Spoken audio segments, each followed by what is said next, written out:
Hello students, welcome to our tuition classes. आज हम dissolution chapter के सम स्टार्ट कर रहे हैं और ये सम्स आपके टेक्स्ट बुक में पेज नंबर 310 पर दिए हुए हैं। यहाँ से क्वेश्चन नंबर 4 स्टार्ट हो रहा है और क्वेश्चन नंबर 4 में हम ये सम नंबर 6 कर रहे हैं। सो आइए पहले क्वेश्चन रीड कर लेते हैं कि क्या दिया हुआ है।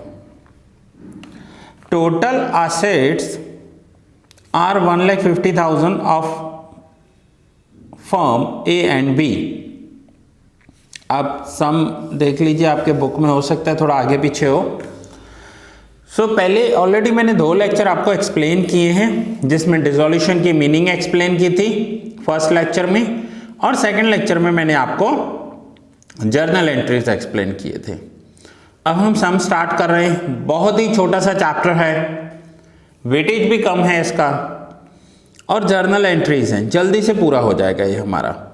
होपफुली 3 से 4 लेक्चर में पूरा चैप्टर कंप्लीट हो जाएगा एंड सबसे स्कोरिंग चैप्टर है पार्ट 1 में। आइए देखते हैं।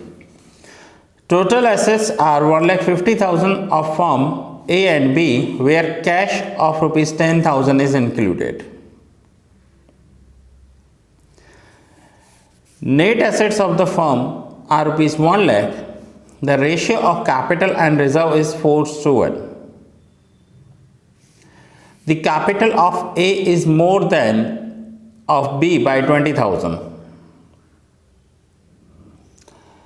Loss of realization account is to 20,000.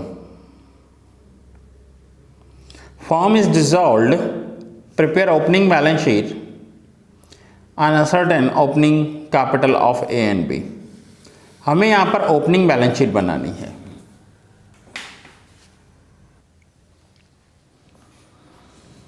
देखिए, देखो टोटल ऑफ एसेट्स 1,50,000 दिया हुआ है, तो ये मैंने ओपनिंग बैलेंस शीट बनाई है। एसेट साइड का टोटल मैंने 1,50,000 लिख दिया। अब आपको पता है कि बैलेंस शीट में क्या होता है, एसेट्स और लाइबिलिटीज दोनों साइड सेम टोटल होता है, तो मैं लाइबिलिटी साइड भी 1,50,000 लिख देता हूं। कैश 10,000 है।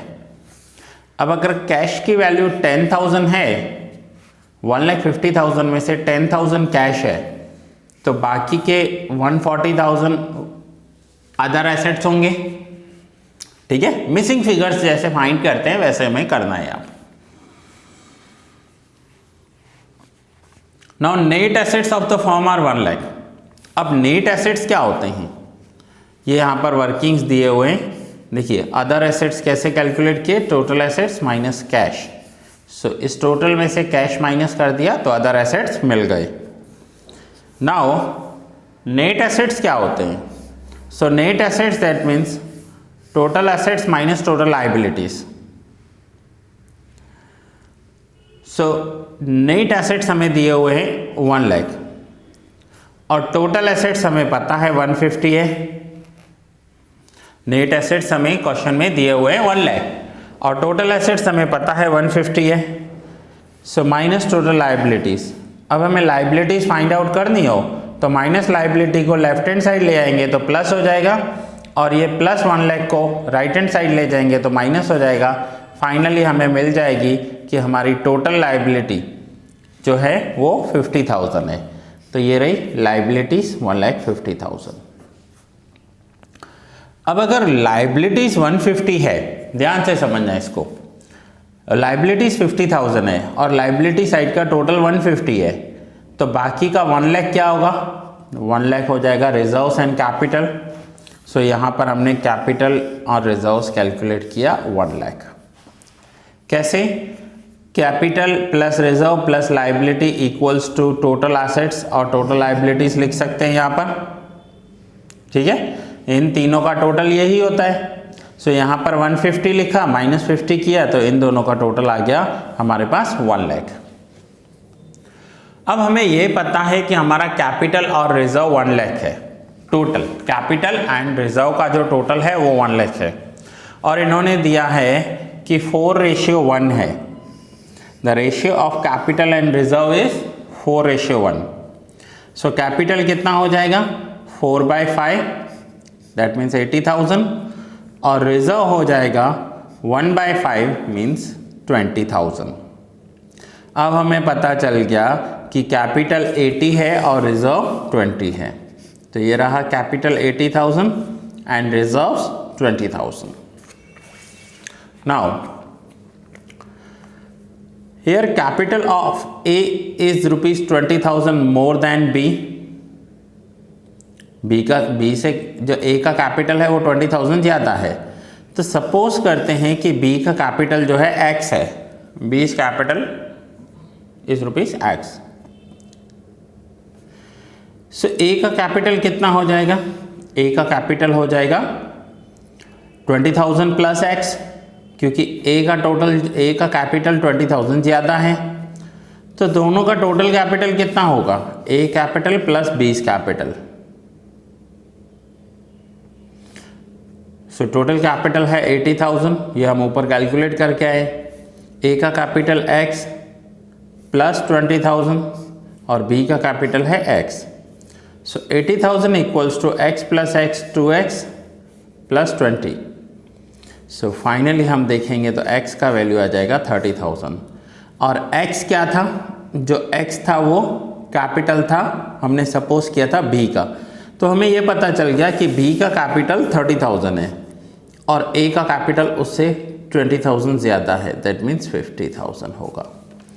इसे ही आप अगर इस मेथड से नहीं करना चाहते तो मैं एक और मेथड आपको एक्सप्लेन कर रहा हूँ यहाँ पर, उसे समझ लीजिए, आपको समझ में आ जाएगा अच्छे से।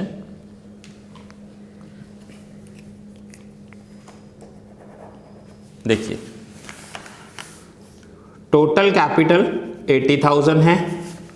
इस 80,000 में से जो ज़्यादा कैपिटल है पहले वो माइनस कर दो, जितनी भी ज़्यादा है 20। सो बाकी कितना बचा, 80 माइनस 20 60। अब इस 60 को हाफ हाफ कर दो, इस 60 को हाफ करेंगे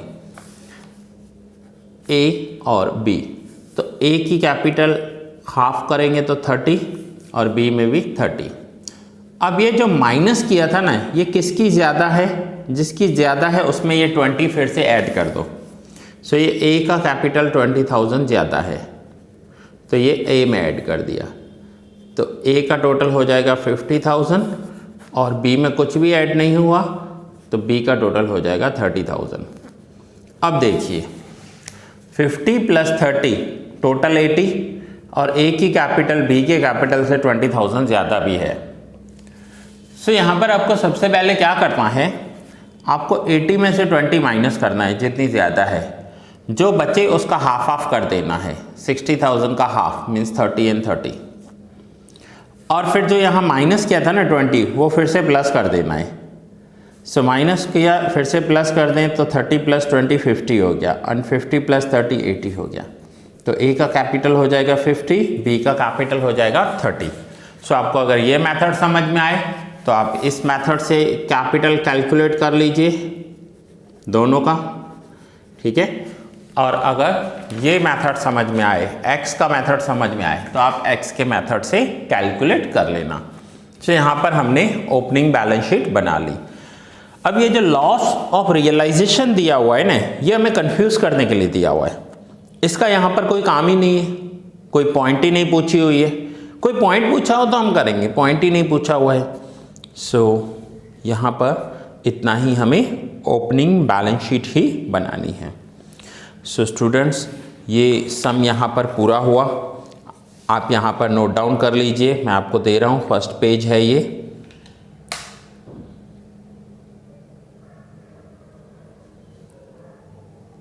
ये सम नंबर 6 है।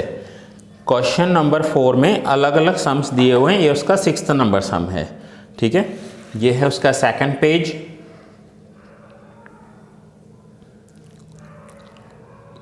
और ये है उसका थर्ड पेज जो मैंने आपको कैपिटल एक्सप्लेन किया।